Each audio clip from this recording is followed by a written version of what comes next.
Today, we're fishing with a local legend. You may know him as the owner of Central Coast Kayaks in Pismo Beach, or as kayak fishing guide of DBA Momentum Paddle Sports. This is Tom Reilly. Big raspers in the back for grinding shellfish and crabs. Tom and I hit the beach and rigged up some squid to see if any rockfish were biting. Back down under some more threads, and so it can't come back out. Nothing can get that off. The fishing was surprisingly slow, but just in time to save the day, Tom got a bite. There's a bite. Yep. All right, Tom is getting bit. Hopefully he can inhale the whole bait. And let's see, it looks like it's fish on, guys. Tom is cranking one in as we speak. He's breaking our skunk right now. See if we can land this fish.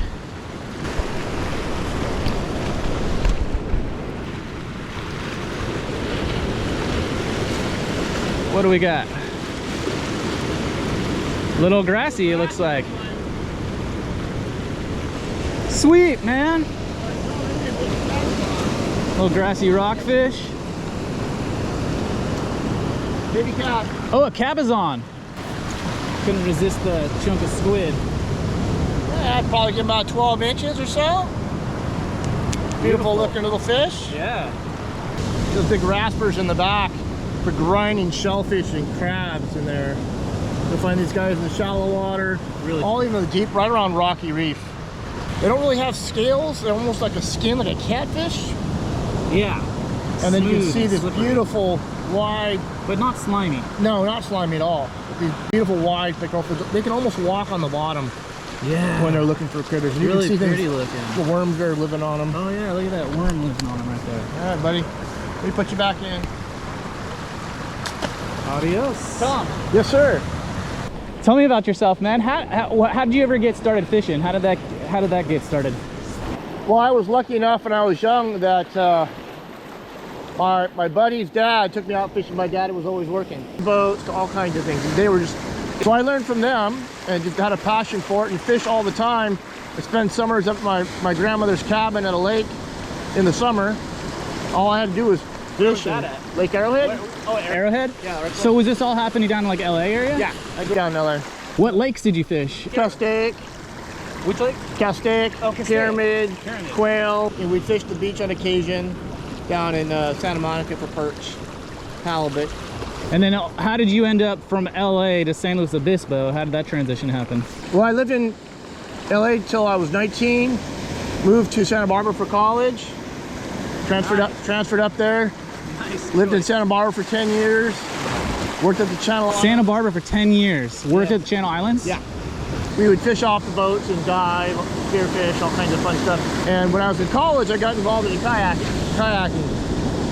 Two things that I really enjoyed was kayaking and fishing. Kayaking and fishing, yeah. So that's where the kayak fishing all came together. Barbara is when you started kayak fishing. Yeah, so I learned how to kayak in Santa Barbara. So here you are, early 20s. Yeah, early 20s, and then fishing as much as I could. Fished before and after class a lot of times, Lake Achuma. And then from Santa Barbara, we moved to Boston for a couple of years when my wife was in grad school. So I learned how to fish striper in the harbor in Boston. So in Boston it was grad school, and in New Hampshire, you're fishing native stripers out there. A lot of schoolies that would come up in the rivers there, Cohasset, Scituate area, the southern part of Boston Harbor. Lived in Lompoc for a while at a friend's house, and then I had one kayak with me, a very specialized kayak, not for fishing. So I would play with that when I could, but I always wanted to figure out something that I could fish out of. And then finally found a home at Central Coast Kayaks, guiding for them. Guiding? Yeah, so I was guiding for them and doing instruction for them in kayaking specifically. What year and how old were you? 2001. 2001, so you were... I was young. 30s? Yeah, 30 I think. Okay. You know, did tours for them and then started fishing on my breaks at my lunch hour. Take a kayak down and just paddle off the beach, fished out in the kelp bed, picking up rockfish, halibut. So going back 20 years ago, yeah, Tom was already picking up rockfish off his kayak here at Pismo. Absolutely. Pismo is just a great fishery. so many different types of environments to fish. Yeah, sandy Sand, beaches, rocky, kelpy, big kelp beds, incredible current, reefs, yeah. a lot of current. But I surf too, so if the surf was up, I'd surf. If it was flat, I would fish. Perfect. So you were working as a guide at Central Coast Kayaks, and at some point you acquired the store. 2016. 2016. Yeah, my buddy Eric and I, we started a online store in 2014 called Pro Kayak Fishing. Okay. Looking for a place to have a retail store. And I left in 2009 from Central Coast Kayaks due to the downturn in the economy. And I told my boss at the time, I said, if you ever sell, let me know. So when he said he was looking to sell, I said, well, let's figure this out. And in 2010, I started Momentum Paddle Sports. So it was an instructional and guiding company. So that's where I got my guide license to fish. To people out kayak fishing along the Central Coast, Santa Barbara area. Did that on the side as a hobby. I was working full time as a teacher, environmental education teacher. Oh, so you're teaching elementary school kids about the environment? Yeah, about the very water that I fish in. And, full time. And the stars above your head and the fresh water that runs in the creeks. I love it. This is still 2016-ish. Well, 2014, 2015. I took over the shop in 2016 when you decided to retire. And in 2017, I couldn't work and run the shop at the same time with even great staff. I had to be there hands-on. So I left teaching in 2017 and haven't really looked back. So you've been full-time running the store and renting kayaks and guiding and fishing. Leading tours, yep, absolutely. So anybody in the world who wants to come to Pismo and get on a kayak and go fishing, you're the guy for them to reach out to. Absolutely. Yeah, totally. Whether it's freshwater in our local lakes or out here in the ocean. Okay, freshwater and saltwater. Absolutely, yeah. Well, Tom caught that beautiful Cabezon. I didn't catch anything that session.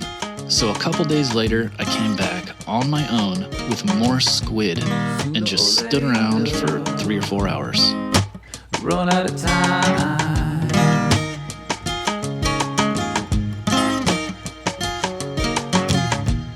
I don't wanna rain on this parade, but when are we all gonna realize?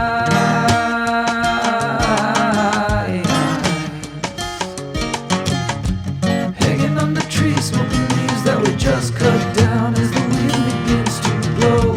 Following your footsteps through the bent blades of grass, see through the window. Oh, lead me to the water, you're so on earth forever, everlasting on your lips. Sooner or later, we run out of time.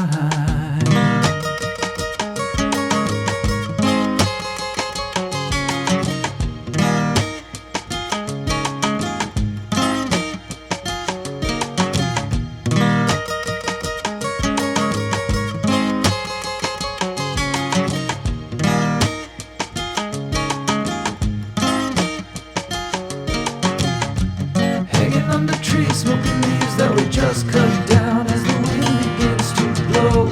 Following your footsteps through the bent blades of grass, see through the window. Oh, lead me to the water, you're so on earth forever, everlasting on your lips. Sooner or later, we run out of time. After catching some small rockfish on a heavyweight rig, I was in the mood to get out there on a minus tide with a lightweight combo and fish some weedless swim baits to see if I could find a larger specimen using a more active technique. Hey there, welcome back. As you know, when the waves are really big, surf fishermen tend to stay home. But today, the waves are over 1,000 in energy. They're at 5.5 to 6 foot in height. What am I doing out here on this rocky, slippery beach with these big waves? If you'll observe, you'll notice that the waves are breaking really far out there because this reef is so long. So if you can find a really long reef where the waves break really far out there, by the time that wave energy gets into shore, you'll notice how calm these pockets are. So we can wade out on these rocks, cast out where the wave action is mild, into some deeper rock and just work those swim baits through those cracks and crevices looking for those big Cabezon. Today we'll be using the new Battlestar 3-inch rib bait with the 2-aught XLS weighted swim bait hook for the first time. So I'm super excited. I developed these baits specifically for this style of fishing, and they're gonna be great for all kinds of other stuff. The waves were big, but the water was clear enough. The fishing was slow, but so fun. I love making those accurate casts, placing my bait directly into holes in the kelp, dragging it along the edges of rocks. I got distracted for a moment checking my phone inside my front pocket when finally I felt the distinct thump of a fish fully inhaling my swim bait. Oh, fish, fish, fish, fish, baby! Woo! Yeah! Yeah! Up over the kelp, over the kelp, over the kelp, over the kelp. Oh, he's in the kelp. Now he's on the kelp. He's right on the surface. Oh, it's a Cabezon. Come on, come on, come on. I'm already thinking I need to upgrade my braid from 30 pounds to 40. Let's bounce this fish. Oh, it's a nice cab. Dude. Woo! Yeah, baby. On that Battlestar 3-inch rib bait, shiny white. Look at that beautiful Cabezon. That's what we're here for, guys. Hey, the wave energy is at like 12 or 1300. We got 5 to 6 foot waves. It's January, middle of January. Look what we can do with 3-inch rib baits, guys. That's why I made these things. That's the 2-aught weighted swim bait hook. Look at the hook set, and this is what I'm talking about. Cabezon do not mess around. Rockfish do not mess around, man. When they bite your bait, they bite down hard and hold on. You tend to get really good hook sets. All right, guys, that's with the 28-pound alien braid, the 3-inch rib bait with the 2-aught XLS weighted swim bait hook. Beautiful Cabezon.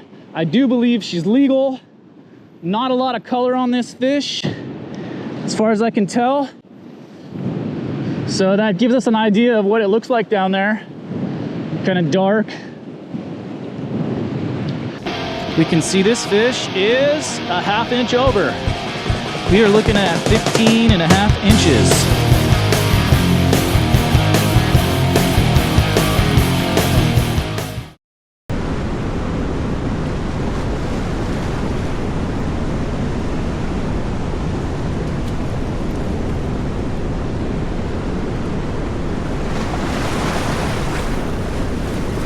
That was the only bite of the day. I fished till sunset, and on my way out, I met these 2 awesome kids. Wow, look at that big old monkey face eel that these guys pulled out from under the rocks. This is their very first time poke poling. Hey guys, I'm here with Elijah and Sterling. We just came off the reef and they got some great stuff. How did it go out there today? What did you find? Well, we caught 2 monkey face eel and 2 rock perch. I spotted 1 crab, but Sterling picked it up and put it in the bag. So you guys are gonna go have a little seafood feast? Yeah. Yeah. Would you recommend coastal foraging to other people out there? Do you think it's a neat experience? Yeah, it's awesome. Yeah, it's really fun. What's your favorite thing about it? Instead of out in the sea fishing, you don't get seasick. What's your favorite thing The about? smell of the salt and the awesomeness of a catch. What an interesting experience. Subscribe to Ben's Coast Fishing. If you're interested in a guided kayak tour in Pismo, whether it's for the fishing or just the paddling, come enjoy the beauty and bounty of this special stretch of the Central Coast. Get in touch with Tom today at momentumpaddlesports.com. The roads were empty and a lot more